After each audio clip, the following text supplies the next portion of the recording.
The weeks and the months that followed were for Shania sometimes ecstatically happy, at other times fraught with a gnawing fear. She felt herself slipping away from God in spite of the hours she spent in her garden seeking Him. Ira watched her struggle with deep concern, praying devoutly for her. Shania loved to walk in the marketplace with Ben. The inhabitants of the city had a curious respect for his size and his strength, but something more besides. A latent power, which attracted women and placed upon men a curious restraint. There was a boldness about him that opened doors, and also a gentleness bred into his very being from a long line of God-fearing ancestors. When she was with him, Shania felt that nothing mattered but to walk by his side and know his love and make him glad. But other times, when she knelt alone in the garden, she knew Ben was slowly and perceptibly coming between her and God. The dream of a return to Havala soon died.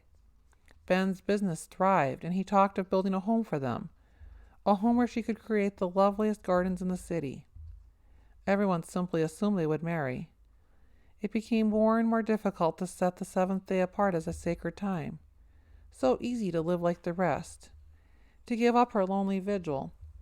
Sometimes she heard Adam's voice say, "Are you brave, child?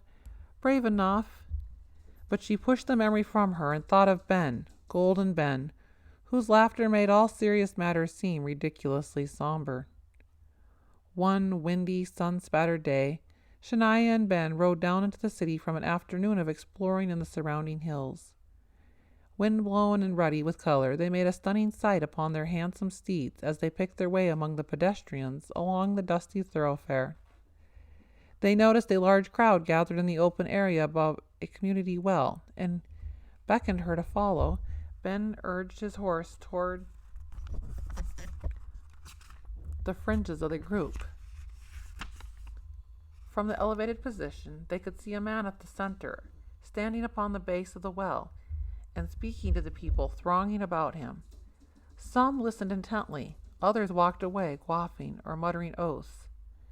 In spite of the rabble, it wasn't difficult to hear. His voice, powerful and penetrating, fell upon her ears as they were alone upon the street, for he spoke of God, not idly or spectively, but as one who knew him. He talked of judgment, and an authority in his voice left no serious listener without a holy fear.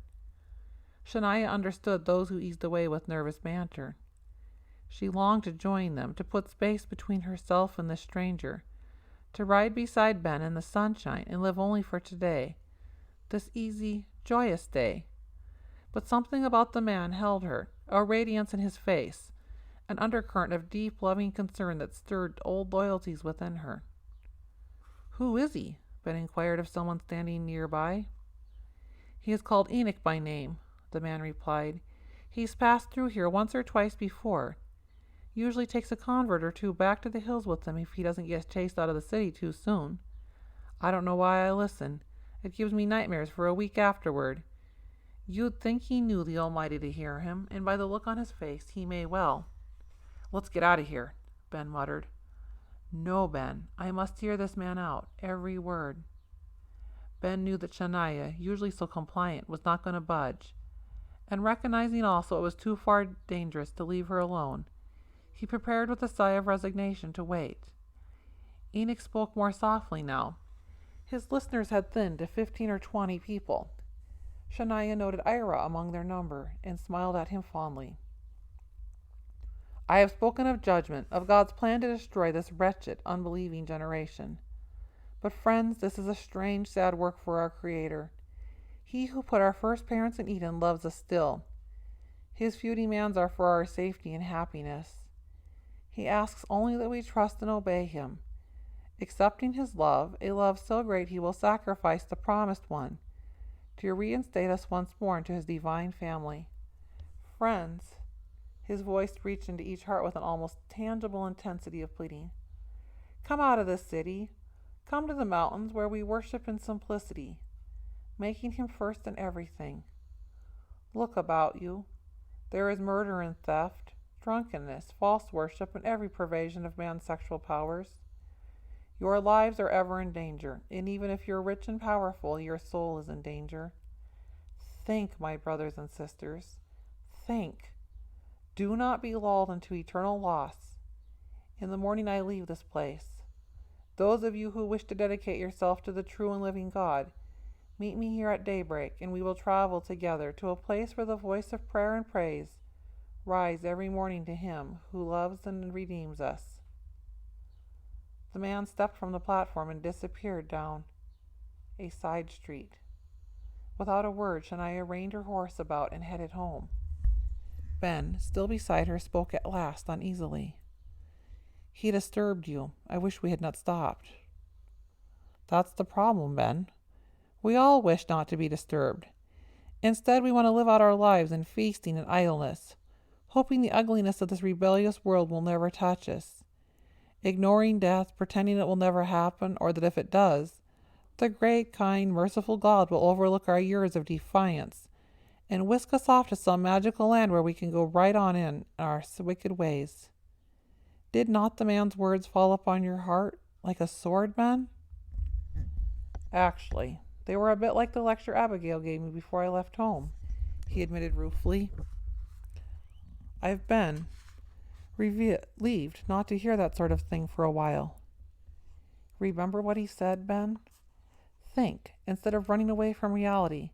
That's what we should do. Think. Oh, my beloved, we are heading down a long, wrong road." They rode up the tree-lined entrance toward Nathan's home in silence. Enoch's words had left her shaken. She saw clearly, as if God had spoken to her himself, that in marrying Ben she would cut herself off from the God of the universe. That night at the table she told of the afternoon's experience. "What did he look like, this preacher of doom?" Ona asked, coiling one long lock of dark hair idly about her finger. Shania thought a moment and shrugged. "I cannot honestly say, Mother. I guess I really wasn't seeing him, only listening." His face shone in a supernatural way. Ben struggled to reconstruct the scene. And what he said was truth. I believe the most evil man in the crowd recognized it as truth. The message of this man Enoch bore some kind of holy seal. I would prefer not to have heard it. "Oh, Ben, do not take it all so seriously," Ona told him.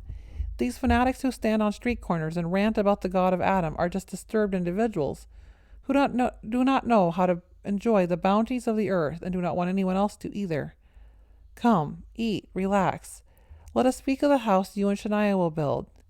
Nathan told me only this morning he will send Ira with you when you marry to help Shania in her plans to beautify the place. She is very clever, this daughter of mine, and you will have a place to turn the head of every passerby." Ona poured a cup of wine and set it before Ben, patting his head in a soothing gesture. "Will he speak again tomorrow?" Nathan inquired. "I regret I did not hear him." His wife sighed. "You are all alike. The blood of Abigail runs thick in your veins, and you can never be free of your obsession with that God of yours. You have my sympathy." "You should count your blessings, Mother," Shania teased. "Father is one of the few men in the city with only one wife. Surely you can thank the blood of Abigail and the fear of God for that." "Is it not something for which to be grateful?"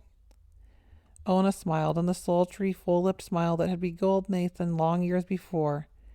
"The thought has crossed my mind, darling." Nathan turned toward his daughter. "There is no other who even tempts me, Shania. I would like to believe it is the greatest virtue on my part. But the truth of the matter is that I love your mother beyond all reason. Look at her. Where else could one find such beauty?" "Only in her daughter," Ben countered loyally. "And I agree, Nathan. I too could never love another." Ona, pleased at her husband's declaration, said to her daughter, "Whether you know it or not, such loyalty is bred into your very bones. It's part of your heritage. That much, Shania, we do indeed owe to Abigail. To answer your question, Father, Enoch will leave in the morning to his mountain retreat. He has invited anyone who wants to come with him." "You better stand guard over her tonight, Ben," Ona warned. "Shania has a tendency to take this sort of thing very seriously." Her manner was light, but they all heard the apprehension in her voice. "Never fear, Mother. Father once said he was a coward most of the time. and I guess I am not unlike him." Instantly she knew she had pierced her father's heart, and she berated herself for both her unintended cruelty and their mutual weakness.